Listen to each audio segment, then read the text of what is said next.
கங்கை கரை தோட்டம் பக்கத்தில் ஒரு ஆசிரமம். அங்கே ஒரு பெரியவர் தங்கியிருக்கிறார். அவர் தான் ராமகிருஷ்ண பரமஹம்சர். அந்த ஆசிரமம் இருந்த இடம் கரக்பூர்.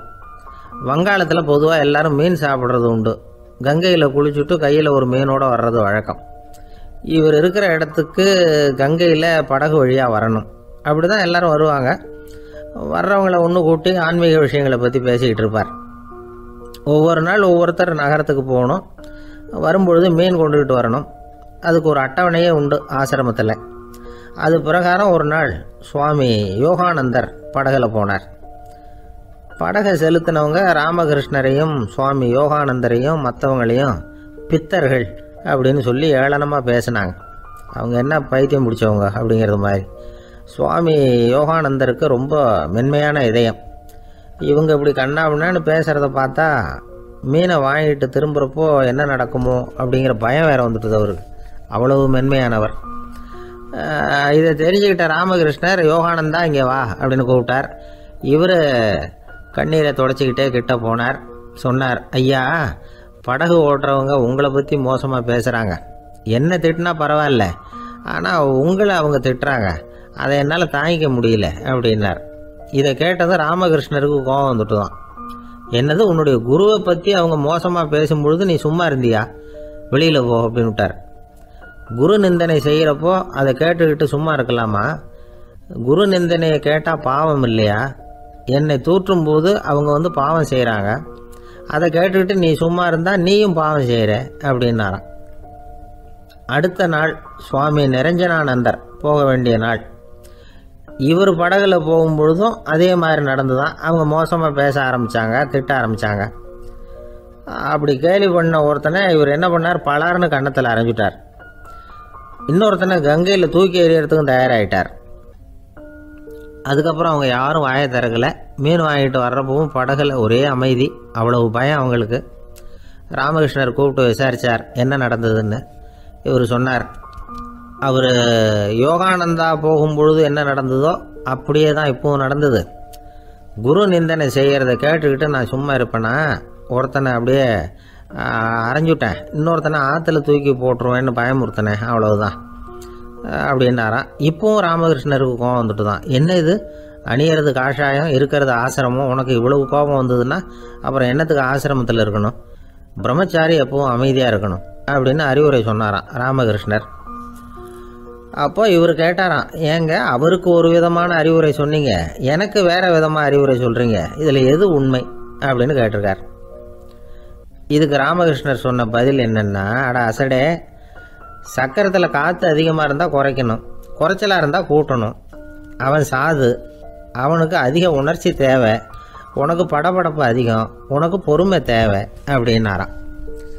இதில் உள்ள கருத்து என்னென்னா, கல்விங்கிறது எப்படின்னா அதை சூழ்நிலைக்கு தகுந்த மாதிரி கற்பிக்கணும்.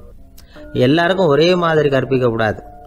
கேட்குற ஒரு தகுதி, புரிஞ்சுக்கிற திறமை, இதை பொறுத்து கல்வி அமையணும். ஆரம்ப காலத்தில் ஒரு குரு, அப்போ ஒரு சீடன் இருந்தான். அது வேடிக்கையான குரு, வேடிக்கையான சீடன். ஒரு ஆசிரமம்.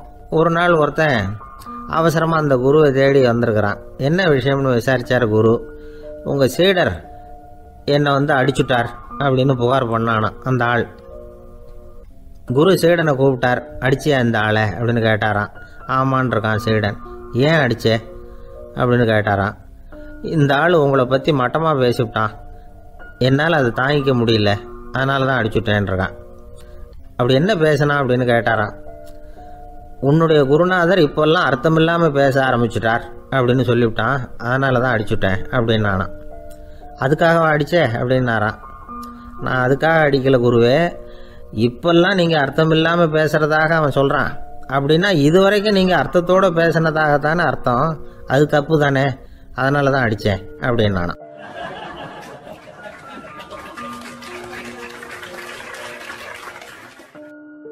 ஒரு நாள் காலை நேரம் ஒரு குரு படுக்கையை விட்டு எழுந்திருக்கிறார். உடனே சீடர்களை பார்த்து எல்லாரும் இப்படி வாங்கங்கிறார். எல்லாரும் வர்றாங்க வேகமாக. என்னங்க வேணும் உங்களுக்கு அப்படிங்கிற மாதிரி எல்லாரும் குருவை பார்த்தாங்க பயபக்தியோட. குரு அந்த சீடர்களை பார்த்து, இதை பாருங்கள், இப்போ நான் ஒரு சிக்கலான விவகாரத்தில் மாட்டிக்கிட்டு இருக்கிறேன், அதை நீங்கள் தீர்த்து வச்சா நல்லதுன்னார். சீடர்களுக்கு ஒன்றும் புரியல. என்ன இது இவர் இப்படி சொல்கிறாரு, நமக்குள்ள எல்லா விவகாரங்களையும் தீர்த்து வைக்கிறவர் நம்ம குருநாதர், அவருடைய விவகாரத்தை நாம் தீர்த்து வைக்கிறதா, ஆச்சரியமாக இருக்குதே, குருநாதருக்கே சிக்கலா அப்படின்னு யோசனை பண்ண ஆரம்பித்தாங்க. இருந்தாலும் ரொம்ப பணிவாக கேட்டாங்க, சுவாமி உங்களுக்கே சிக்கலா? இந்த உலகத்து சிக்கல்களுக்கும் சிரமங்களுக்கும் அப்பாற்பட்டவர் அல்லவா தாங்கள், அப்படிப்பட்ட உங்களுக்கு சிக்கல்னா அது எப்படி அப்படின்னாங்க. எனக்கு ஏற்பட்டிருக்கிற சிக்கல் அவ்வளவு பெருசு, ரொம்ப பெரிய விவகாரம் அது அப்படின்னார் குரு. கொஞ்சம் விவரமாக சொல்லுங்க அப்படின்னாங்க இவங்க. இப்போ அந்த குரு விவரத்தை சொன்னார். அதாவது நேற்று ராத்திரி நான் ஒரு கனவு கண்டேன். அந்த கனவில் நான் ஒரு பட்டாம்பூச்சியாக மாறிட்டேன்.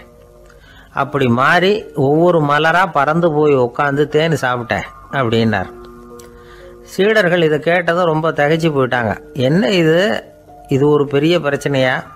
ஒரு சாதாரண கனவு கண்டதுக்காகவா இந்த காலை வேளையில் நம்மளையெல்லாம் குருநாதர் இவ்வளவு அவசரமாக கூப்பிட்டுருக்கார் அப்படின்னு நினச்சாங்க. இருந்தாலும் கேட்டாங்க, இதில் என்ன சிக்கல் சுவாமி? கனவுங்கிறது எல்லாருக்கும் வரத்தானே செய்யும் அப்படின்னார் ஒரு சீடர். சீடர்களே, பிரச்சனை அது இல்லை.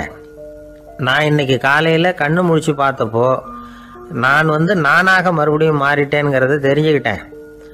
இதில் சிக்கல் என்னன்னா, இப்போ அந்த பட்டாம்பூச்சி தான் நானாக ஆயிட்டதாக கனவு கண்டுகிட்டு இருக்கா அப்படிங்கிறது தான். ஒரு மனுஷன் பட்டாம்பூச்சி ஆகிறதாக கனவு காண முடியுங்கிறப்போ அந்த பட்டாம்பூச்சியும் மனுஷனாக ஆகிறதாக கனவு காண முடியும் இல்லையா? இப்போ எனக்கு யதார்த்த நிலை தெரியணும், எது நிஜம்னு தெரியணும். நேற்று ராத்திரி நான் கண்டது கனவா, அல்லது இது பட்டாம்பூச்சி கண்டுகிட்டு இருக்கிற கனவா? இதுதான் குரு கேட்ட கேள்வி. இதை கேட்டதும் சீடர்கள் ரொம்ப குழம்பி போயிட்டாங்க. சுவாமி, இது வரைக்கும் நாங்கள் தூங்குறப்ப பார்க்கறது கனவுன்னும் மூழ்கிட்டு இருக்கிறப்ப பார்க்கறது நனவுன்னு நம்பிக்கிட்டு இருக்கிறோம். இப்போ எங்களை ரொம்ப குழப்பிட்டீங்க, இதுக்கு பதில் சொல்ல எங்களுக்கு சக்தி இல்லை அப்படின்னு சொல்லிவிட்டாங்களாம். அதுக்கப்புறம் அந்த குரு சொன்னாராம், நினைவு தான் முக்கியமான அம்சம். முடிவு கட்டம்னா பகலின் நினைவுகளை விட இரவின் கனவுகளே ரொம்ப உண்மை. ஒருத்தன் தூங்க போனால் தூங்கிக்கிட்டே இருந்தால் அவன் காணும் கனவு பொய்ங்கிறத அவன் உணர மாட்டான். ஒவ்வொரு கனவும் காணும் பொழுது அது ரொம்ப உண்மையாக தான் தெரியுது. ஒரு கனவு கூட உண்மை இல்லைன்னு கனவுல தோன்றுவதே இல்லை அப்படின்னார் குரு. அகில வாழ்வு அத்தனையும் சொற்பனம் கண்டாய் அப்படிங்கிறார் தாயுமானவர். ஆகையினால நம்ம கனவுலேருந்து நாம் என்னைக்கு முழிச்சிக்க போகிறோம் அப்படிங்கிறது தான் ஒரு முக்கியமான கேள்வி. ஒருத்தர் வந்தார், காலில் கட்டோடு வந்தார். என்னங்க காலில் கட்டுன்னு? சார், நேற்று ராத்திரி தூக்கத்தில் எங்கள் வீட்டு கூரையில் ஏணியை சாத்தி வச்சு இறங்கினப்போ வழுக்கி விழுந்து காலை உடச்சிக்கிட்டேன்னார். உங்கள் வீட்டில் தான் ஏணியே கிடையாது சார் அப்படின்னு. உண்மைதான் சார், நான் கீழே விழுந்து முழிச்சுக்கிட்டதுக்கு அப்புறம் தானே ஏணி இல்லைங்கிறது எனக்கு ஞாபகம் வந்தது அப்படின்னார்.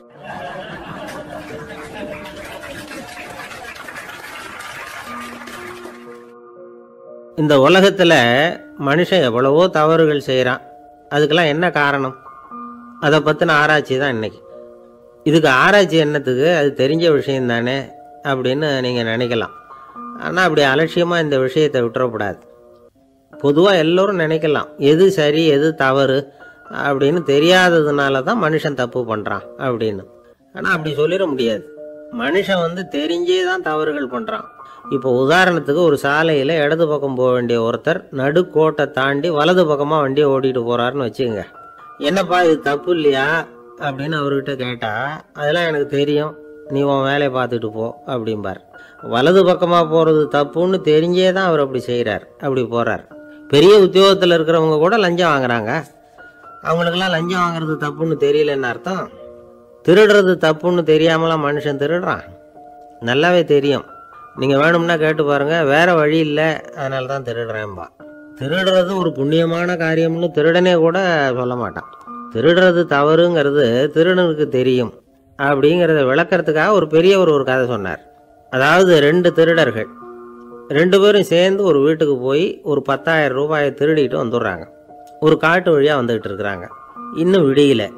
2 பேருக்கும் தூக்கம் கண்ணை சுற்றுது. சரி, இப்படியே ஒரு மரத்தடியில் படுத்து தூங்குவோம், காலையில் விடிஞ்சதும் இந்த பணத்தை 2 பேரும் பங்கு போட்டுக்குவோம் அப்படின்னு முடிவு பண்ணுறாங்க. அதே மாதிரி படுத்து தூங்குறாங்க.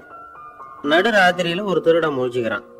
விடிகிற வரைக்கும் காத்துக்கிட்டு இருந்தா 5000 ரூபா தான் கிடைக்கும், இப்போவே கம்பி நீட்டுனா 10,000 ரூபா கிடைக்கும் அப்படின்னு யோசிச்சு பார்த்துட்டு ஒரு முடிவுக்கு வந்தான். மெதுவா அந்த 10,000த்தையும் சுருட்டிக்கிட்டு அடுத்தவனுக்கு தெரியாம ஓடி போயிட்டான். விடியுது. அடுத்தவன் எழுந்திரிச்சு பார்க்கறான். பணத்தையும் காணல, பாகஸ்தனையும் காணல. இந்த திருடன் அந்த திருடனை திட்டுறான். திருட்டு பய, அயோக்கிய பய, இப்படி அநியாயமா கிளப்பிட்டு போட்டானே அப்படிங்கிறான். இதுல இருந்து என்ன தெரியுது? தெரியாம எடுத்துக்கிட்டு போறது திருட்டு, அயோக்கியத்தனம், அநியாயம் அப்படிங்கிறது இவனுக்கு தெரிஞ்சிருக்குது. அதனாலதான் அடுத்தவனை பார்த்து இப்படி திட்டுறான். அதனால தெரியாததுனால மனுஷன் தவறு பண்றான்னு சொல்றது சரியில்லை. அப்படின்னா மனுஷன் பண்ற தவறுகளுக்கு உண்மையான காரணம் தான் என்ன? இதே சந்தேகம் அர்ஜுனனுக்கும் வந்துதான். அதனாலதான் அவன் பகவானை பார்த்து கேட்கறான். மனுஷன் தன் விருப்பத்துக்கு விரோதமா ஏதோ ஒரு சக்தியினால பலாத்காரமா இழுக்கப்பட்டது மாதிரி பாவம் பண்றானே, அந்த சக்தி என்ன அப்படின்னு கேட்கறான். இதுக்கு பகவான் பதில் சொல்றார். காமமும் குரோதமும் தான் அந்த சக்திகள், அதாவது ஆசையும் சினமும். இது ரெண்டும் உன்னுடைய எதிரிகள் அப்படிங்கிறத புரிஞ்சுக்கோ அப்படிங்கிறார். இன்னமும் நுணுக்கமா பார்த்தா காமத்தினுடைய மறு உருவங்கள் தான் குரோதமும் லோபமும். ஆசை நிறைவேறலைன்னா குரோதம், அதாவது கோபம். ஆசை நிறைவேறிட்டதுன்னா லோபம், அதாவது பேராசை. பாவத்தை கண்ட்ரோல் பண்ணணும்னா அதுக்கு மெயின் சுவிட்ச் எது அப்படிங்கிறது இப்போதான் தெரியுது. அதுக்கு மனுஷன் தெரிஞ்சே தான் தவறு பண்ணுறான் அப்படின்னு பேசிக்கிட்டோமே. அதுக்கு ஒரு உதாரணம். ஒரு ஆள் ஹோட்டலில் சாப்பிட போனான். சாப்பிட்டு முடித்தான். எழுந்திரிச்சு முதலாளிகிட்ட பில்லை கொடுத்தான். காசை கொடுக்கல. முதலாளி பணம் கொடுன்னு கேட்டார். இவன் என்கிட்ட பணம் இல்லைன்னா. முதலாளி கொஞ்சம் கூட அலட்டிக்கல. உள்ளே இருந்து ஒரு ஆளை கூப்பிட்டார். இவனை கூப்பிட்டுட்டு போய் இட்லி மாவு ஆட்ட சொல்லுன்னார். இவனும் கவலைப்படாமல் உள்ளே போயிட்டான். அப்போது அழைச்சிட்டு போகிற ஆள் கேட்குறான், ஏன் சார் சாப்பிட்றதுக்கு முன்னாடி காசு இல்லைங்கிறது உங்களுக்கு தெரியாதா அப்படின்னு கேட்குறான். தெரியும், காசு இல்லைங்கிறதும் தெரியும், காசு இல்லாமல் சாப்பிட்டா மாவாட்டணுங்கிறதும் தெரியும் அப்படின்னா அந்த ஆள். அப்படின்னா நீங்கள் உங்கள் வீட்லேயே சாப்பிட்ருக்கலாமே அப்படின்னு கேட்குறான் அவன். அதுக்கு இவர் சொல்கிறாரு, அது எப்படி, அங்கே சாப்பிட்டாலும் நான் இதே வேலையை தானே செய்ய வேண்டியிருக்கும் அப்படின்னாராம்.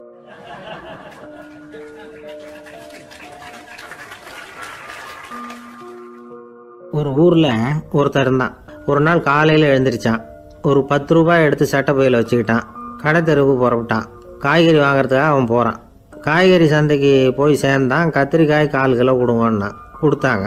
காசு கொடுக்கறதுக்காக சட்டை பையில் கையை விட்டான். பணத்தை காணும். 10 ரூபாயை சட்டை பையில் வச்சுக்கிட்டு தான் வந்தான். அது இப்போ அங்கே இல்லை. வழியில் எங்கேயும் அது விழுந்துட்டு போட்டிருக்கு. அல்லது யாராவது திருடர்கள் தெரியாமல் அதை எடுத்துக்கிட்டு போட்டாங்களா என்னன்னு தெரியல. எப்படியோ 10 ரூபாயை அவன் இழந்துட்டான். கையில் காசு இல்லை. அதனால் கத்திரிக்காயை திருப்பி கொடுத்துட்டு கவலையோடு வீட்டுக்கு திரும்பி வந்தான். அதையே நினச்சிக்கிட்டு இருந்தான். அவனுக்கு துக்கம் அதிகமாக போச்சு. அழ ஆரம்பிச்சிட்டான். காய்கறிகள் வாங்கிட்டு ஆனந்தமாக சமைச்சு சாப்பிட்லாம்னு நினச்சோம். அது முடியாமல் போச்சேங்கிற கவலை அவனுக்கு. அதனால் அதை மறக்கவே முடியல. இது நடந்து கொஞ்ச நாள் ஆச்சு. அதே மனுஷன் இன்னொரு நாள் அதே மாதிரி புறப்பட்டான். பணத்தை எடுத்து பையில் வச்சுக்கிட்டான். காய்கறி சந்தையை நோக்கி போய்கிட்டு இருக்கிறான். இப்போ வழியில் ஒரு ஏழை பையனை பார்த்தான். தம்பி எங்கே போகிற அப்படின்னு கேட்டான். ஐயா பள்ளிக்கூடத்துக்கு போயிட்டுருக்கிறேன்னா அவன். சரி, அதுக்கே இவ்வளவு கவலையோடு போயிட்டுருக்கிற அப்படின்னு விசாரித்தான் அவன்.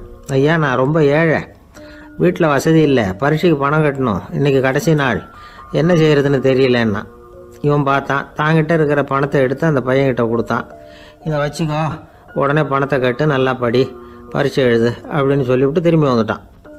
வெறுங்கையோடு திரும்பி வந்தும் வீட்டில் கேட்குறாங்க, எங்கே காய்கறின்னு வழக்கம் போல் கேட்டாங்க. இவன் நடந்ததை சொன்னான். இப்போ வீட்டில் இருந்தவங்க அவங்ககிட்ட ஒரு கேள்வி கேட்டாங்க.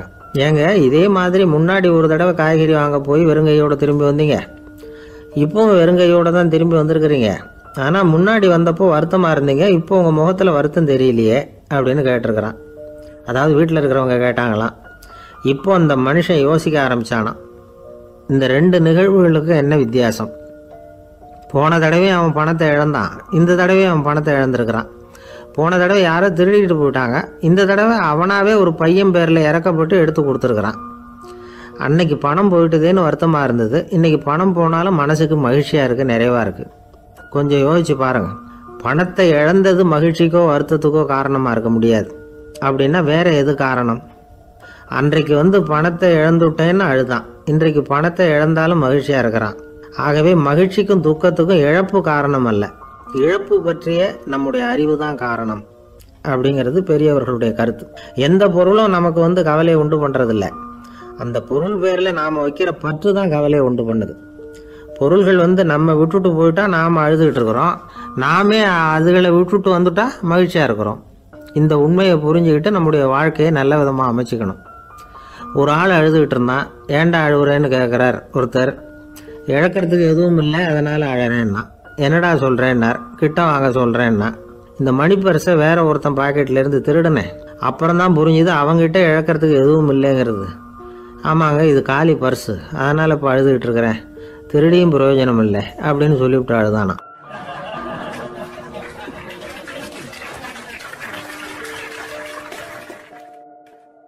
திபேத் நாட்டில் புத்த மடாலயங்கள் நிறைய உண்டு. அதுக்கு ஒரு தலைமையகமும் உண்டு. அது இந்த திபேத் தலைநகரம் லாசாவில் இருக்குது. ரொம்ப காலத்துக்கு அப்பால் அதை பற்றியெல்லாம் நிறைய விவரங்கள் எழுதி வச்சிருக்கிறாங்க. அது இப்போவும் நமக்கு கிடைக்குது. அதாவது ரொம்ப தூரத்துக்கு அந்தாண்ட மலைகளுக்கு நடுவில் ஒரு கிளை மடாலயம்.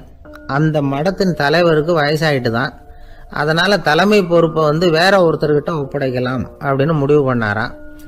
உடனே ஒரு லாமாவை கூப்பிட்டார். அவர் மூலமாக தலைமை மடாலயத்துக்கு செய்தி அனுப்புனார், பொருத்தமான வாரிசு ஒருத்தரை அனுப்பி வைக்கும்படியாக. அந்த வாலிப லாமா புறப்பட்டார். காடு மேடெல்லாம் நடந்து போகிறார். ரொம்ப நாள் கழித்து தலைமை பீடத்தை அடைஞ்சார். தலைமை குரு கிட்ட விவரத்தை சொன்னார். தகுதியான ஒருத்தரை அனுப்பி வச்சா அழைச்சிட்டு போகிறேன் அப்படின்னார். சரி, நாளைக்கு காலையில் நீங்கள் அவங்க எல்லாரையும் அழைச்சிட்டு போகலாம்னார் அவர். அவங்க எல்லாரையுமா? அங்கே தேவைப்படுறது ஒருத்தர் தானே அப்படின்னார் இவர். ஆமான்னார். அப்புறம் ஏன் எல்லாரையும் அழைச்சிட்டு போக சொல்கிறீங்கன்னார். அது இப்போ உனக்கு புரியாது. நான் ஒரு 100 பிக்குகளை அனுப்புகிறேன், அதாவது பிட்சுகளை. அவ்வளவு பேரையும் அங்கே வச்சு சமாளிக்க முடியாது அப்படின்னாரு இவர். இருந்தாலும் இப்போ அந்த தலைமை குரு என்ன சொன்னார்னா, அதை பற்றி கவலைப்படாத, நான் 100 பேரை அனுப்புகிறேன், அதில் 99 பேர் வழியிலேயே காணாமல் போடுவாங்க, ஒருத்தன் மட்டும்தான் வருவான், அவனும் அங்கே சேர்ந்துட்டானா நீ ரொம்ப கொடுத்து வச்சவன் அப்படின்னார். இவருக்கு ஒன்றும் புரியல. இருந்தாலும் மறுநாள் அந்த வாலிபலாமா 100 பேரை அழைச்சிக்கிட்டு புறப்பட்டார். போகிற வழியிலேயே பல பேர் அங்கங்கே பிச்சுக்கிட்டு போயிட்டாங்க. அவர் சொன்னது மாதிரியே வழியில் அவங்க ஊர்கள் இருந்தது தான் காரணம். அப்பா அம்மாவை பார்த்துட்டு வரேன் அப்படின்னு கொஞ்சம் பேர் போனாங்க. சொந்த பந்தத்தை பார்த்துட்டு வரேன் அப்படின்னு கொஞ்சம் பேர். ஒரு வாரம் ஆச்சு. இப்போ மிஞ்சினது 10 பேர் தான். வழியில் ஒரு நகரம். அங்கே சில பிட்சுக்கள் சந்திச்சாங்க. எங்கள் மடத்து தலைவர் இறந்துட்டார், உங்களில் யாராவது ஒருத்தர் எங்களுக்கு தலைவராக முடியுமா அப்படின்னு கேட்டாங்க. 10 பேரும் தயார். அதில் ஒருத்தரை அழைச்சிக்கிட்டு அவங்க போயிட்டாங்க. இன்னொரு ஊரில் சில பேர் வந்தாங்க, வழி மறிச்சாங்க. நில்லுங்க, எங்கள் மன்னர் மகளுக்கு திருமணம், அதை நடத்தி வைக்க 3 லாமாக்கள் தேவை அப்படின்னாங்க. இப்படி கொஞ்சம் கொஞ்சமாக எல்லாரும் காலி. கடைசியில் 2 பேரும் மிஞ்சினாங்க. அங்கே ஒரு இளம்பெண் எதிரில் வந்தா. எங்கள் அப்பா வேட்டைக்கு போயிருக்கிறாரு, இன்னும் திரும்பி வரல, வீட்டில் வேறு யாரும் இல்லை, தனியாக இருக்க பயமாக இருக்குது, யாராவது ஒருத்தர் எனக்கு துணையாக இருக்கணும் அப்படின்னு கேட்டுக்கிட்டா. எங்கள் 2 பேரில் நீயே ஒருத்தரை தேர்ந்தெடுத்துக்கோ, இல்லைன்னா எங்களுக்குள்ளே சண்டை வந்துடும் அப்படின்னாங்க. இப்போ மிஞ்சினவர் ஒருத்தர். அவருக்கும் ஒரு சோதனை வந்தது. ஒரு தர்க்கவாதி எதிரில் வந்தான். உன்னோட வாதம் பண்ணணும்னா.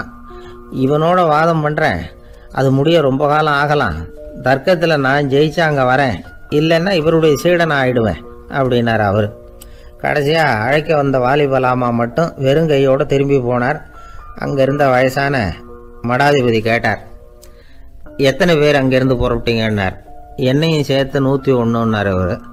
நல்லது, நீயாவது திரும்பி வந்தியே, அதுதான் எனக்கு போதும், ஏன்னா நீ தான் எனக்கு உண்மையான வாரிசு, அந்த 100 பேரில் யாரும் வரமாட்டாங்க அப்படின்னார் அவர். ஏன்னா அவருக்கு தெரியும் இவர் ஒருத்தர் தான் திரும்பி வருவாருங்கிறது. திபேத்தில் ஒரு பழங்கால பழமொழி உண்டாம், 100 பேர் செல்லலாம், எப்பொழுதாவது ஒருவன் அபூர்வமாக அடைய வேண்டிய இடத்தை அடைவான். இதுதான் அந்த பழமொழி. ஒரு உன்னதமான இலக்கை அடையணும்னா அது அவ்வளவு சுலபமான காரியம் இல்லை. இந்த காலத்து மடாலயம் ஒன்று, அதில் ஒரு தலைவர், அவருக்கு வயசாயிட்டுது, தனக்கு ஒரு வாரிசை நியமிக்கணும் அப்படின்னு ஆசைப்பட்டார். ரொம்ப கஷ்டப்பட்டு ஒருத்தரை பிடிச்சார். தனக்கு வாரிசை நியமிச்சுட்டு அவர் சமாதி ஆயிட்டார். புதுசாக பொறுப்பேற்றுக்கிட்டவர் அப்படியே உட்காந்துருந்தார். அவரை தேடிட்டு பத்திரிகை நிருபர்கள்லாம் வந்தாங்க, கேட்டாங்க. அவர் உங்கள் பொறுப்பில் அவர் பெரியவர் விட்டுட்டு போன இது எவ்வளவு சுமாராக தேரும், எவ்வளவு விட்டுட்டு போனார் அப்படின்னு கேட்டிருக்கிறாங்க. அது என்ன ஒரு 50 லட்சம் இருக்கும் அப்படின்னாராம். அவ்வளவும் பணமா அப்படின்னு கேட்டிருக்காங்க. இல்லைங்க, கடன் அப்படின்னாராம் இவர்.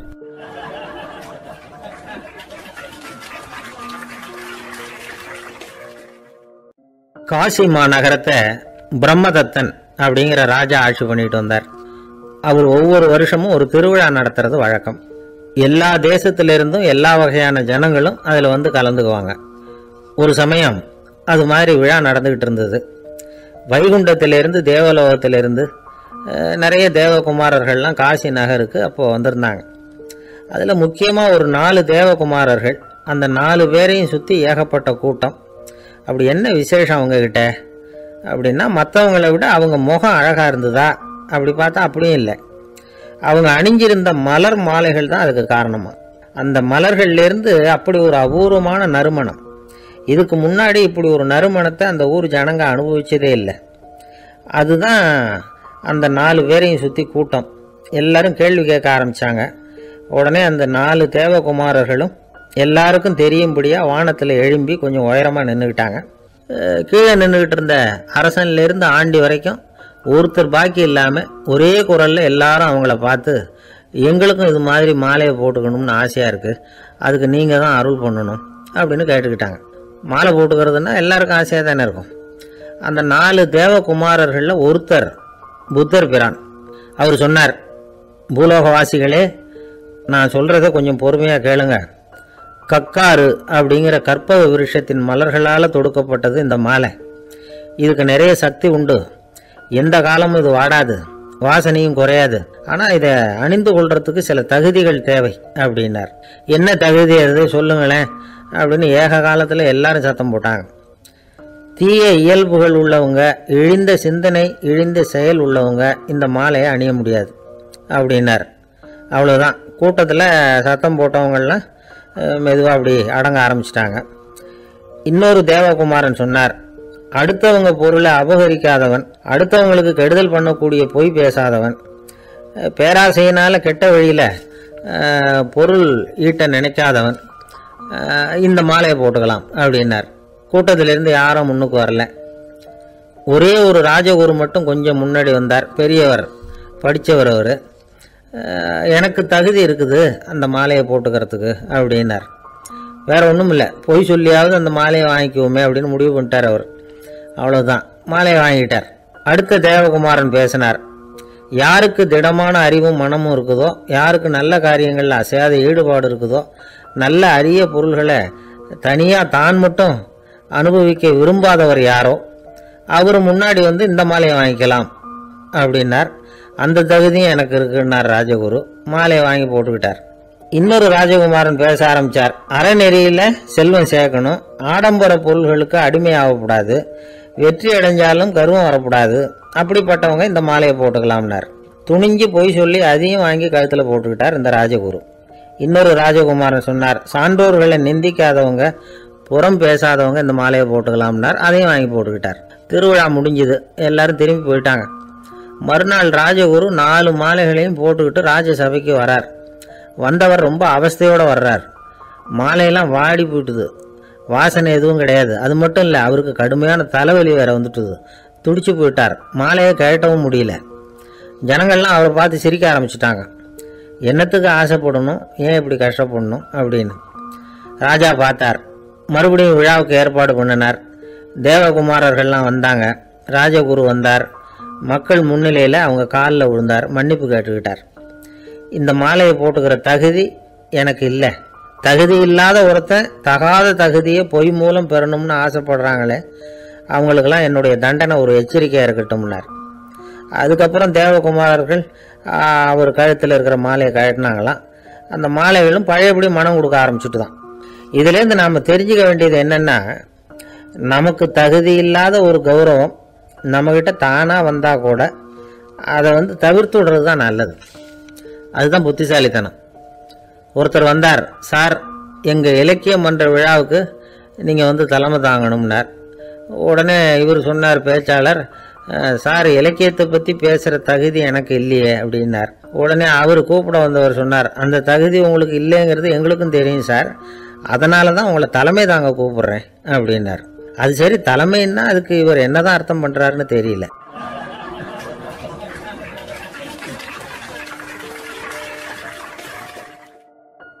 ஒரு நண்பர் யாருக்கோ ஃபோன் பண்ணிகிட்டு இருந்தார். அவர் பேசி முடித்ததும் நான் அவரை பார்த்து, இப்போ ஃபோன் பண்ணிங்களே அந்த ஃபோன் நம்பர் என்ன அப்படின்னு கேட்டேன். அவர் தலையை சொரிஞ்சுக்கிட்டார், ஞாபகம் வரலன்னார். சரி சார் அதை விடுங்க, உங்கள் மனைவி பேர் என்ன அப்படின்னு கேட்டேன். மாலதின்னார். என்ன சார் இது வேடிக்கை, கொஞ்ச நேரத்துக்கு முன்னாடி பேசின ஃபோன் நம்பர் வந்து மறந்து போச்சு, எப்போவோ கல்யாணம் பண்ணிக்கிட்ட மனைவி பேர் மறக்கலை, அதை கரெக்டாக சொல்லிவிட்டீங்களே அப்படின்னு கேட்டேன். அவர் என்ன ஒரு மாதிரியாக பார்த்தார். அவர் அப்படி என்னை பார்த்ததில் ஒன்றும் தப்பு இல்லை, ஏன்னா நாம் எல்லாருமே அப்படித்தானே, ஒரு குறிப்பிட்ட காரியத்துக்காக தொலைபேசியில் ஒருத்தட்ட பேசுகிறோம், அதுக்கப்புறம் அந்த எண் வந்து நமக்கு அனாவசியம், அதனால் மறந்துடுறோம். இதுக்கு பேர் தான் தற்காலிக ஞாபகம். ஆனால் மனைவி பேரை வந்து மறந்துட முடியுமா? முடியாது. அது வந்து அவசியமான ஒன்று. அடிக்கடி அந்த பேரை வந்து உபயோகப்படுத்துகிறோம், அதனாலேயும் அது வந்து முக்கியங்கிறதுனாலேயும் அதை மறக்கறதில்லை. இதுக்கு பேர் நிரந்தர ஞாபகம். சரி, இந்த தற்காலிக ஞாபகம், நிரந்தர ஞாபகம், இது ரெண்டு ஞாபக அளவுகளையும் கட்டுப்படுத்துறது எது அப்படின்னா மூளைக்குள்ள நடக்கிற மின்சார நடவடிக்கைகள் தான். தற்காலிக ஞாபகம் ஒரு மின்னல் மாதிரி தோன்றி மறையுது. நிரந்தர ஞாபகம் ஒரு படிவம் போல மூளையில படிஞ்சுடுது. ஒரு சம்பவத்தின் பல பிரதிகள் மூளையில பல்வேறு பகுதிகளிலேயும் படிகிறதுனால ஒன்று மறைஞ்சாலும் மறந்தாலும் இன்னொன்று மறையறதில்லை. இப்படிப்பட்ட நிலைமையில தான் இந்த தொண்டையில் இருக்கு, வாயில் வரமாட்டேங்குது சார் அப்படிமா. ஒருத்தருக்கு எந்த துறையில் ஆர்வமும் ஈடுபாடும் அதிகமோ அது சம்பந்தமான ஞாபக சக்தி அதிகமாக இருக்கும். தொழிலை விரும்புகிற ஒரு டெலிஃபோன் ஆபரேட்டருக்கு எண்கள்லாம் நல்ல ஞாபகம் இருக்கும். அது மாதிரி கவிஞர்களுக்கு வார்த்தைகள் நல்ல ஞாபகத்தில் இருக்கும். இது ஒரு பக்கம் இருந்தாலும் ஒரு மூளை வந்து எண்களை விட எழுத்துக்களை விட படங்களை ரொம்ப சுலபமாக ஞாபகத்தில் வச்சுக்குது. புரிஞ்சுக்கிற தன்மை, அனுபவம், புத்தி கூர்மை இது கூடி குறையிறத பொறுத்து ஞாபக சக்தியும் ஏறும் இறங்கும். இப்போ உதாரணத்துக்கு ஒரு பையனுக்கு படித்தது எதுவும் ஞாபகத்தில் இல்லைன்னா அவன் அதை சரியாக புரிஞ்சுக்கலன்னு அர்த்தம். இந்த மறதிங்கிறது எந்த சமயத்தில் ஒரு பிரச்சனை ஆகுது தெரியுமா? உங்களுக்கு வேண்டியப்பட்ட ஒருத்தரை ஞாயிற்றுக்கிழமை சாயந்தரம் சரியாக 5 மணிக்கு கடற்கரைக்கு வர சொல்லிவிட்டு அந்த நேரத்தை மறந்துட்டா அது பரவாயில்ல, வர சொன்னதே மறந்துட்டாதான் நிலைமை மோசம்னு அர்த்தம். இப்படி இருந்தால் இது வந்து சிகிச்சை எடுத்துக்க வேண்டிய நிலைமைங்கிறத புரிஞ்சுக்கணும். ஆமாம், இதுக்கும் மருந்து இருக்கு. ஆனால் மூளை வந்து குறிப்பிட்ட அளவுக்கும் கீழே இயங்குறப்போவோ இன்னொன்று சொல்லுவாங்க, அந்த நியூரோ டிரான்ஸ்மிட்டர் அப்படின்னு சொல்லுவாங்க. அப்படிங்கிற மூளை ரசாயனம் ரொம்பவும் குறைஞ்சி போகிறப்போ மட்டும்தான் உபயோகப்படும். டாக்டர் என்ன சொல்கிறாங்க தெரியுமா? மூளையை பொறுத்த வரைக்கும் அதில் ஞாபக சக்தி அதிகமாக உள்ள மூளை, மறதி உள்ள மூளை அப்படின்னு ஒன்றும் கிடையாது அப்படிங்கிறாங்க. நினைவு வச்சுக்கிறதுக்கு பயிற்சி அளிக்கப்பட்ட மூளை, பயிற்சியற்ற மூளை அப்படின்னு வேணும்னா சொல்லலாம் அப்படின்னு சொல்கிறாங்க. அதனால நம்ம ஞாபக சக்திங்கிறது நம்ம கிட்ட இருக்கிற பயிற்சி, முயற்சி இதை பொறுத்து தான் அமையும். ஒருத்தர் ஒரு பென்சிலை எங்கேயோ வச்சுக்கிட்டு தேடிக்கிட்டு இருந்தார். அப்புறம் என்னமோ தீவிரமா யோசனை பண்ணி அதை ஞாபகப்படுத்தி பார்த்துக்கிட்டு இருந்தாராம். எதிரில் உட்காந்துருந்தவர் சொன்னார், பென்சிலை தானே தேடிட்டு இருக்கீங்க, அது உங்க வலது காதில் இருக்குது சார் அப்படின்னாராம் அவர். இதுக்கு அவர் சொல்லியிருக்காரு, பென்சிலை வந்து வலது காதில் தான் வச்சிருக்கேங்கிறது எனக்கு நல்லா ஞாபகம் இருக்கு, ஆனா எது வலது காதுங்கிறது தான் மறந்து போச்சு அப்படின்னாராம். அவர் அதை தான் யோசிச்சுட்டு இருந்திருக்கிறார்.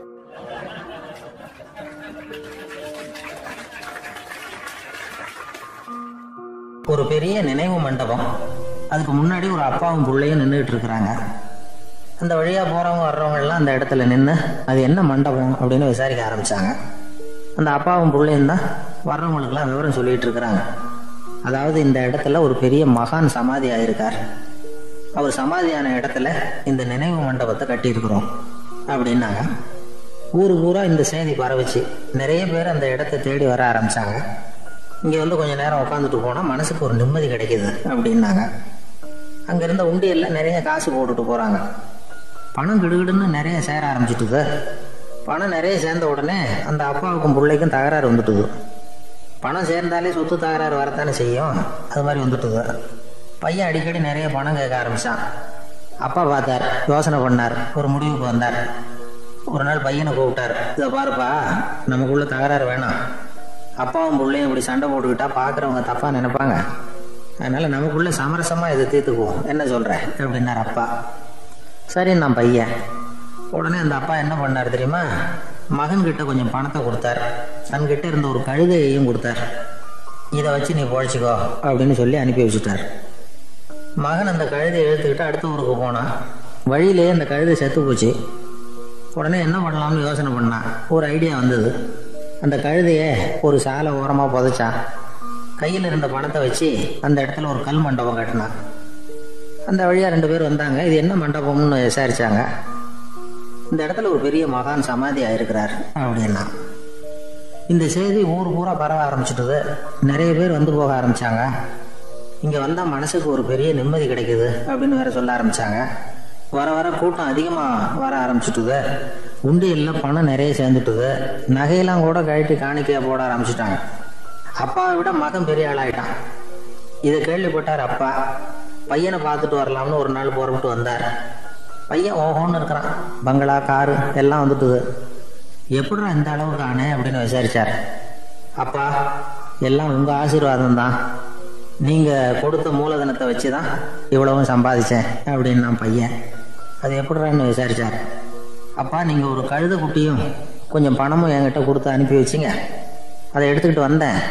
வர்ற வழியில் அந்த கழுதை செத்து போச்சு. உடனே யோசனை பண்ணேன். அந்த கழுதையை இந்த இடத்துல புதைச்சேன். கையில் இருந்த பணத்தை வச்சு மண்டபம் கட்டினேன். மகான் ஒருத்தர் சமாதி ஆயிருக்கார் அப்படின்னு வதந்தியை கிளப்பி விட்டேன். ஜனங்கள்லாம் ஏமாந்து போய் காசை கொண்டாந்து போட ஆரம்பிச்சிட்டாங்க. நான் பொழைச்சிக்கிட்டு இருக்கிறேன் அப்படின்னா. இப்போதான்டா நீ என் புள்ள அப்படின்னு சொல்லி சந்தோஷப்பட்டாரான் அந்த அப்பா. ஏன் அப்படி சொல்கிறீங்கன்னு கேட்டிருக்கான் பையன். கழுதை குட்டியை புதைச்சி மண்டபம் கட்டியிருக்கிற நீ, ஏற்கனவே நம்ம ஊரில் நாம் கட்டியிருக்கிறோமே மண்டபம், அது இந்த கழுதையோட அம்மாவை புதைச்ச இடம். மகான் சமாதி ஆயிருக்காருன்னு நானும் சும்மா கப்ஸா தான் விட்டுக்கிட்டு இருக்கேன் அப்படின்னாரான் அப்பா. முட்டாள் ஜனங்களை நினச்சி அந்த 2 பேரும் சத்தம் போட்டு சிரிச்சாங்களாம். மனுஷன் ஏமாத்துறது ரொம்ப சுலபம். என் கூட படித்த ஒருத்தன் திடீர்னு ஒரு நாள் எல்லாருக்கும் அருள் வாக்கு சொல்ல ஆரம்பிச்சிட்டான். அவன் ஒரு ஆஃபீஸ்லேயும் வேலை பார்க்குறான். ஆஃபீஸில் உள்ளவங்கெல்லாம் அவங்ககிட்ட வந்து அருள் வாக்கு கேட்குறது வழக்கம். ஒரு நாள் நான் அவன் முன்னாடி போய் உட்காந்து பேசிக்கிட்டு இருந்தேன். அப்போ அதே ஆஃபீஸில் வேலை பார்க்குற ஒருத்தர் அவங்ககிட்ட வந்து, சுவாமி, என் மேஜையில் வச்சுருந்த பேனா திடீர்னு காணாமல் போட்டுது, அது திரும்ப கிடைக்குமா எனக்கு அப்படின்னு கேட்டார். இவன் கண்ணை உருட்டி பார்த்துட்டு, அது உனக்கு கிடைக்காது, புதுசாக வேற ஒன்று வாங்கிக்கப்போ அப்படின்னா. சரின்னு அவர் போயிட்டார். அவர் போனதுக்கப்புறம் நான் மெதுவாக இவனை பார்த்து, அது எப்படிறாது, அது உனக்கு கிடைக்காதுன்னு அவ்வளோ உறுதியாக அவர்கிட்ட சொன்னேன் அப்படின்னு கேட்டேன். இவன் மெதுவாக என் காதுகிட்ட வந்து, அந்த பேனாவை கிளப்புனதே நான் தான் அப்படிங்கிறான்.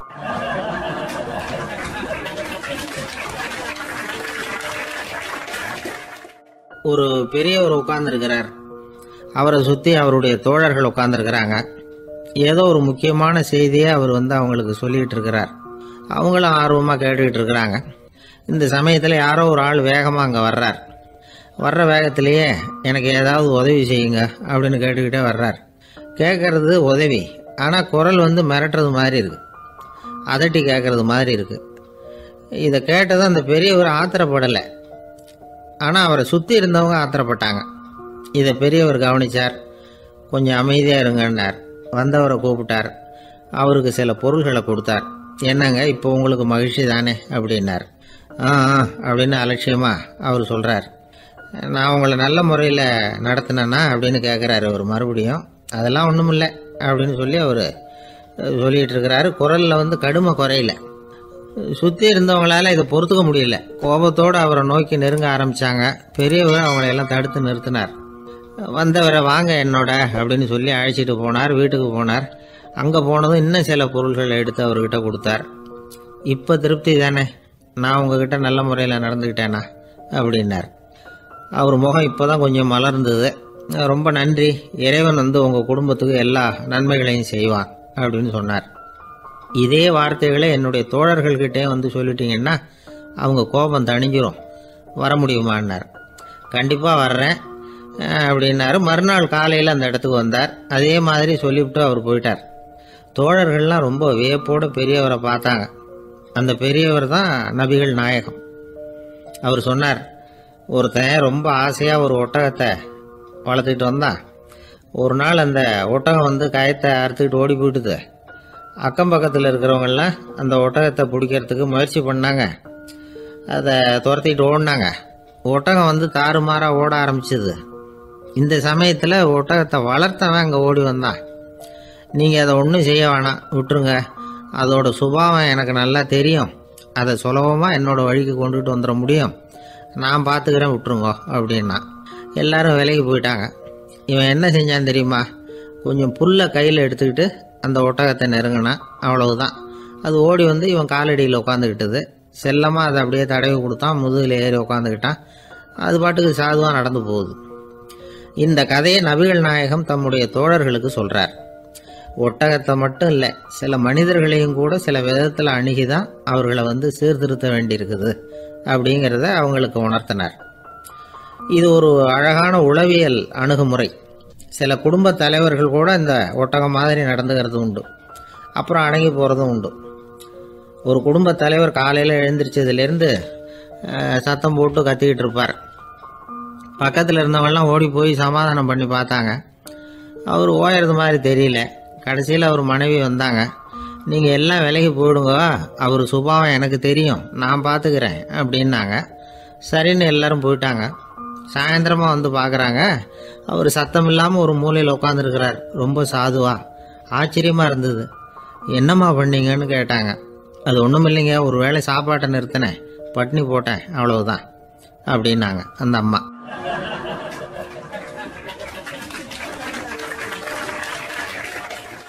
என் நண்பர் ஒருத்தர் ஆழ்ந்த சிந்தனையில் இருந்தார். என்ன யோசனை பண்ணுறீங்கன்னு கேட்டேன். தலைவர் ஆகணும்னு பார்க்குறேன், அதுதான் என்ன வழின்னு யோசிச்சுக்கிட்டு இருக்கேன்னார். நான் கூட அது மாதிரி யோசித்து பார்த்தேன். அதுக்கப்புறம் அந்த யோசனையை கை விட்டுட்டேன் அப்படின்னோம். ஏன்னு கேட்டார். அதுக்கான தகுதிகள் நமக்கு இல்லைங்கிறது புரியுது. அது நமக்கு புரியறத விட நம்ம விட மற்றவங்களுக்கு நல்லா புரிஞ்சு போச்சு. அதனால் பேசாமல் கம்முன்னு இருந்துடுறது தான் நல்லது அப்படின்னோம். தலைவர் ஆகிறதுக்கு தகுதிகள் வேறு உண்டோ அப்படின்னு கேட்டார். அவர் யதார்த்தமாக தான் கேட்குறார். நாங்கள் உடனே எங்ககிட்ட இருந்த ஒரு புத்தகத்தை எடுத்து அவர்கிட்ட கொடுத்தோம். படித்து பாருங்கன்னு. தலைவர் ஆகிறதுக்கு என்ன வழி அப்படிங்கிறத பற்றி அதில் போட்டிருக்கிறாங்க. முதல் வழி என்ன தெரியுமா? ஒரு 4 பேர் முன்னாடி இல்லைன்னா ஒரு கூட்டத்துக்கு முன்னாடி நீங்கள் பேச போகிறீங்க.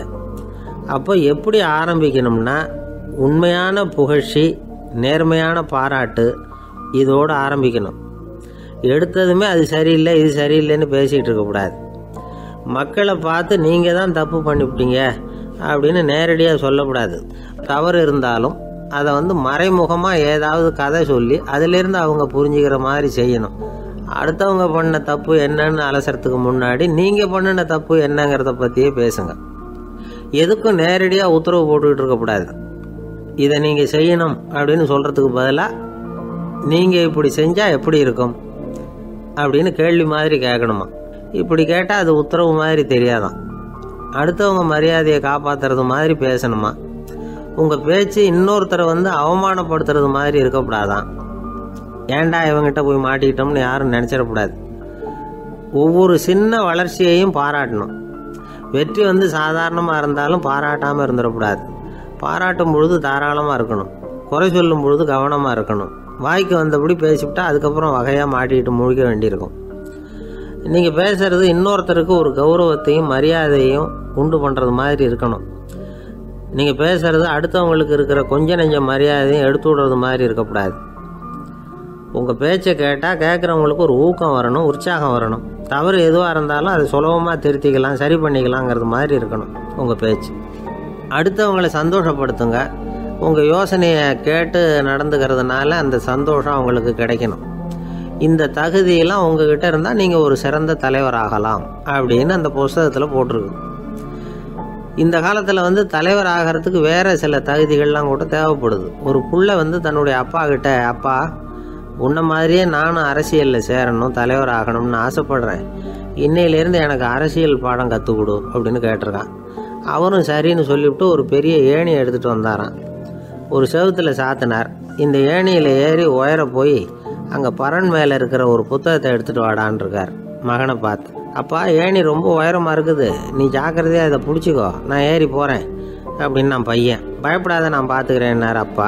பையன் ஏணியில் ஏறினா உச்சிக்கு போனதும் அப்பா கையை எடுத்துட்டார். ஏணி அப்படியே சரிஞ்சுட்டுது. பையன் பொத்துன்னு கீழே விழுந்துட்டான். இடுப்பு பிடிச்சிக்கிட்டே எழுந்திரிச்சான்.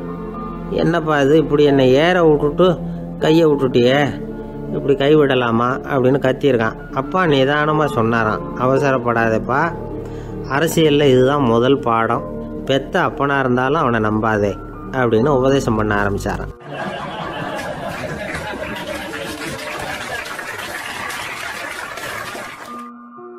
ஆஃபீஸில் வேலை பார்க்குற ஒருத்தர் வந்தார். பேசாமல் ஒரு 10 நாள் லீவ் போட்டுடலாமா பார்க்குறேன் அப்படின்னார். ஏன்னு கேட்டோம். என்னுடைய மேலதிகாரி ஒரு முசுடு சார், அவர்கிட்ட வேலை பார்க்குறது ரொம்ப கஷ்டமாக இருக்குது அப்படின்னார். ஆஃபீஸில் வேலை பார்க்குறவங்கெல்லாம் ஒரு விஷயத்தை நல்லா ஞாபகத்தில் வச்சுக்கணும். மேலதிகாரிங்கிறவர் ஒரு பெரிய மகான் இல்லை, அவரும் ஒரு மானிட பிறவி தான். சராசரி மனுஷனுக்குள்ள பலம் பலவீனம் ரெண்டும் அவருக்கும் உண்டு.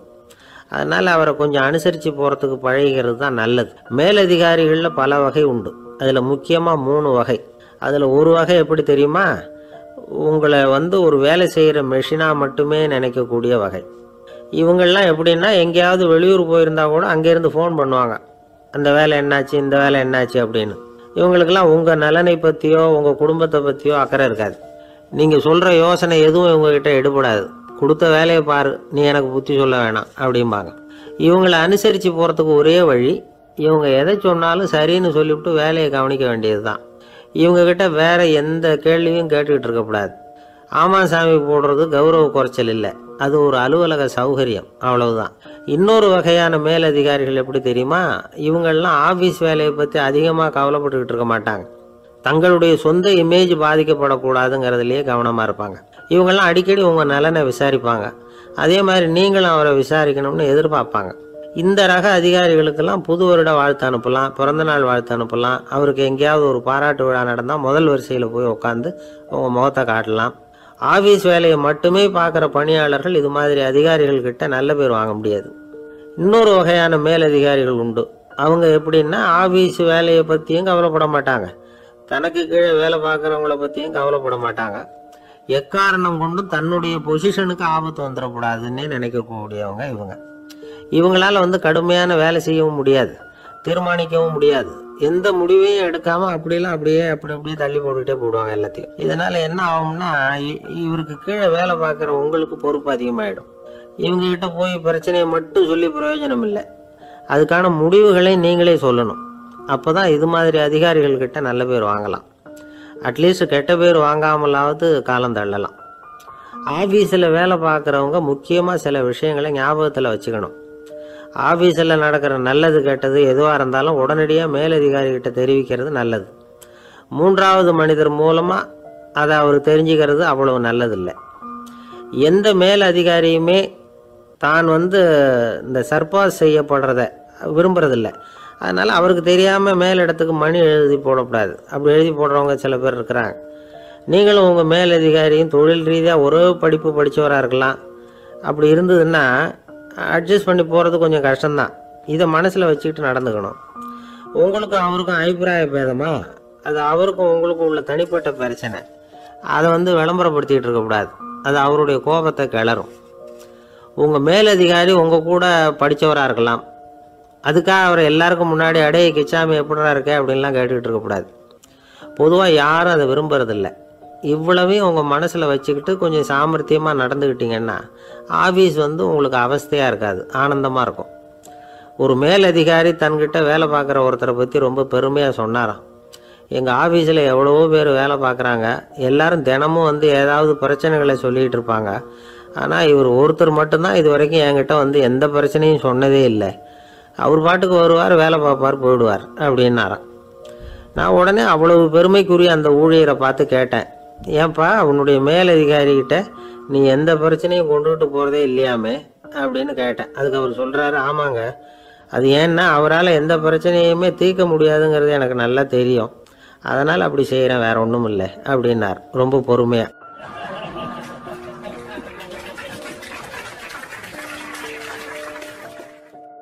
ஒரு ஊரில் ஒரு மன்னர் இருந்தார்.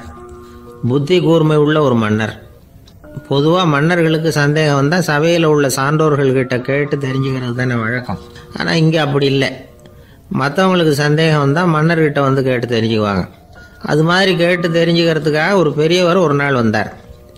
அவர் கையில் 3 பொம்மைகள் வச்சுருந்தார். 3 ஒரே மாதிரி பொம்மைகள், கொஞ்சம் கூட வித்தியாசம் தெரியல. ஏது இந்த பொம்மைன்னு கேட்டார் மன்னர். எனக்கு வேண்டியப்பட்ட ஒருத்தங்கிட்ட இருந்து இதை வாங்கிட்டு வந்திருக்கிறேன். நான் தான் அவன்கிட்ட இந்த பொம்மையை செஞ்சு கொடுக்கும்படியா கேட்டுக்கிட்டேன். அவன் ரொம்ப புத்திசாலி, அவன் தான் இதை செஞ்சு கொடுத்தான். ஆனால் அதில் ஒரு சிக்கல் அப்படின்னார். என்ன பிரச்சனைன்னு கேட்டிருக்காரு இவர். நான் அவன்கிட்ட கேட்டது 3 விதமான பொம்மைகளாக இருக்கணும்னு கேட்டேன். அவன் என்னடான்னா 3 ஒரே மாதிரியாக செஞ்சு கொடுத்துட்டான் அப்படின்னார். அவங்ககிட்டயே கேட்கறது தானே அப்படின்ட்டுருக்காரு இவர். கேட்டேன், அவன் என்ன சொல்கிறான்னா இது 3 ஒரே மாதிரி பொம்மை கிடையாது, 3 விதம், ஒன்றுக்கு ஒன்று வித்தியாசம் இருக்குது. இந்த 3 பொம்மையும் 3 விதமான நண்பர்களுக்கு உதாரணங்கள் அப்படின்னு சொல்கிறான். எனக்கு ஒன்றும் புரியல, அதுதான் உங்ககிட்ட வந்தேன் அப்படின்னார். சரி, அந்த பொம்மைகளை இப்படி கொடுங்க அப்படின்னு வாங்கினார் மன்னர். எடுத்துக்கிட்டு உள்ளே போனார். கொஞ்ச நேரம் கழித்து வெளியில் வந்தார். அதுக்கப்புறம் சொன்னார், இதை பாருப்பா, அவன் சொன்னது சரிதான், 3 விதம் தான். இது இருக்குதே முதல் பொம்மை, இது உத்தமமான நண்பனுக்கு உதாரணம். இந்த 2வது பொம்மை இது மத்தியமமான நண்பனுக்கு உதாரணம். அந்த 3வது பொம்மை இருக்குதே அது மோசமான நண்பனுக்கு உதாரணம். இதை செஞ்சவன் உண்மையிலேயே பெரிய அறிவாளி தான் அப்படின்னாராம். வந்தவருக்கு ஒன்றும் புரியல. பார்த்தா ஒன்றும் வித்தியாசம் தெரியலையே அப்படின்னு அவன் குழம்பி போய் நிற்கிறான். இப்போது அந்த மன்னர் விளக்கம் கொடுக்குறார். அந்த 3 பொம்மையையும் எடுத்து முன்னாடி வச்சார். ஒரு மெல்லிய கம்பியை கையில் எடுத்தார். அந்த முதல் பொம்மை காதில் விட்டார். கொஞ்ச தூரம் உள்ளே போய் அப்படியே நின்றுட்டுது அந்த கம்பி. அப்புறம் 2வது பொம்மை காதில் அந்த கம்பியை விட்டார். அந்த கம்பி என்னாச்சுன்னா அப்படியே அது வாய் வழியாக வெளில வந்தது. 3வது பொம்மை காதில் கம்பியை செலுத்தினார். அது நேராக இன்னொரு காது வழியாக வெளியில் வந்தது. இப்போ இந்த முதல் வகை இருக்குதே, அது மாதிரியான நண்பர்கள் எப்படி தெரியுமா? நம்ம கஷ்டத்தை அவங்கக்கிட்ட சொன்னால் பேசாமல் கேட்டுக்குவாங்க. வெளியில் அதை யாருக்கிட்டையும் சொல்லிகிட்டு இருக்க மாட்டாங்க. வெளியில் தெரியாமல் நமக்கு உதவி பண்ணுவாங்க. செஞ்சுட்டு அதை நான் தான் செஞ்சேன்னு சொல்லிகிட்டு இருக்க மாட்டாங்க. அதுதான் கம்பி ஒரு காது வழியாக போய் உள்ளே நின்றுட்டுது. 2வது பொம்மையில் கம்பி என்னாச்சு, ஒரு காது வழியாக போய் வாய் வழியாக வெளியில் வருது. இது மாதிரியான நண்பர்கள்கிட்ட நாம் கஷ்டத்தை சொன்னால் அதை அவங்க 4 பேர்கிட்ட போய் சொல்லி நமக்காக உதவி கேட்பாங்க. நமக்குன்னு கேட்டு வாங்கி அதை நம்மகிட்ட கொண்டுகிட்டு வந்து கொடுப்பாங்க. இவங்க மத்தியமமான நண்பர்கள். 3வது பொம்மையில் ஒரு காது வழியாக செலுத்துகிற கம்பி இன்னொரு காது வழியாக வெளியில் வந்துடுது. இது மாதிரியான நண்பர்கள்கிட்ட நம்ம கஷ்டத்தை சொன்னால் அவங்க காது கொடுத்து கேட்குறது மாதிரி நடிப்பாங்க. அப்படியே இன்னொரு காது வழியாக அதை வெளில விட்டுருவாங்க. அதை பற்றி கவலைப்பட மாட்டாங்க. இதுதான் இந்த பொம்மைகளுக்குள்ளே இருக்கிற வித்தியாசம் அப்படின்னு விளக்கம் கொடுத்தாராம் மன்னர். படிக்கிற பிள்ளைங்கள்லேயும் இது மாதிரி 3 வகை உண்டு. சில பேர் காதால் வாங்கி மனசில் வச்சுக்குவான். சில பேர் காதால் வாங்கி பேனாவால் எழுதி விடுவான். சில பேர் ஒரு காதால் வாங்கி இன்னொரு காதால் வெளியில் விட்டுருவான்.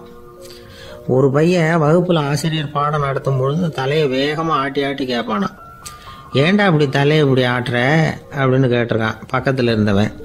தலையை ஆட்டினா தாண்டா ஒரு காது வழியாக உள்ளே போகிறது, இன்னொரு காது வழியாக வெளியில் வேகமாக வெளில போகும் அப்படின்னானா அந்த பையன்.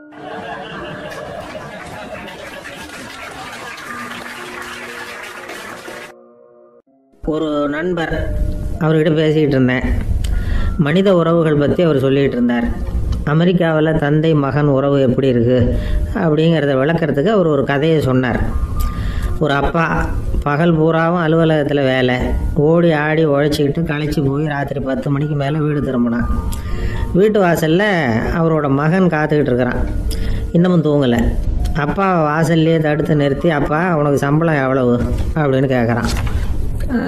ஏற்கனவே ஆஃபீஸ் பிரச்சனைகளால் அழுத்து போய் திரும்புகிற அப்பாவுக்கு கோவம் வந்துடுது. என்னடா இப்படிலாம் கேளுன்னு உங்கள் அம்மா உனக்கு சொல்லி கொடுத்தாளா அப்படின்னு சொல்லிவிட்டு உள்ளே போய் சட்டையை கட்டி மாட்டி விட்டு குளிச்சு விட்டு மறுபடியும் வெளியில் உடையை மாற்றுகிற சமயம் அப்போ மறுபடியும் மகன் உள்ளே வந்து நிற்கிறான் அவர் முன்னாடியே. அப்பா உனக்கு எவ்வளவு சம்பளங்கிறான் மறுபடியும். அப்பாவுக்கு எரிச்சல் அதிகமாகிட்டுது. மணிக்கு $20 போதுமா அப்படின்னாரு. அப்படின்னா எனக்கு ஒரு $10 தர முடியுமா நம்ம மகன். இதுக்கு தான் என் சம்பளம் எவ்வளவுன்னு கேட்டியா? 2ஆம் வகுப்பு படிக்கிற உனக்கு எதுக்குடா $10 அப்படின்னு கத்திவிட்டு தொலைக்காட்சி பெட்டியின் முன்னாடி போய் உட்காந்துக்கிட்டு ஏதோ நிகழ்ச்சியை பார்க்க ஆரம்பிச்சிட்டார். கொஞ்ச நேரம் கழித்து மறுபடியும் மகன் வந்து நிற்கிறான். அப்பா ப்ளீஸ் எனக்கு ஒரு $10 கொடுக்க முடியுமா? மகனுடைய கண்களில் கண்ணீர். என்னடா அவன் கண்ணீரை காட்டி காரியம் சாதிக்கலாம்னு பார்க்குறியா, ஒரு காசு கூட கொடுக்க மாட்டான் போ அப்படின்னு விரட்டி விட்டான். மகன் கண்ணீரை தொடச்சிக்கிட்டே கண்ணை தொடச்சிக்கிட்டு பேசாமல் போய் படுத்துக்கிட்டானா. கொஞ்ச நேரம் ஆச்சு. அப்பாவோட கோபம் கொஞ்சம் கொஞ்சமாக குறைஞ்சிது. பிள்ளைகிட்ட கோபமாக கத்துனது தப்பு தாங்கிறது புரிஞ்சுது அவனுக்கு. எழுந்திரிச்சு போனான், படுக்கை இறக்கி போனான். மகனை பார்த்தான். அவன் தலையணையை கட்டி முடிச்சுக்கிட்டு அழுதுகிட்டு இருக்கிறான். அவனை மெல்ல நெருங்கி அவங்ககிட்ட எதமாக பேசுகிறதுக்கு ஆரம்பித்தானான். எதுக்குடா அவனுக்கு $10 பள்ளிக்கூடத்தில் கேட்டாங்களா அப்படின்னு கேட்டானான். மகன் சொல்லியிருக்கான், இல்லை டாடி, உனக்கு 1 மணி நேரம் சம்பளம் $20ன்னு சொன்னேன். நீ ஏற்கனவே எனக்கு கொடுத்த பாக்கெட் மணி $10 என்கிட்ட இருக்கு.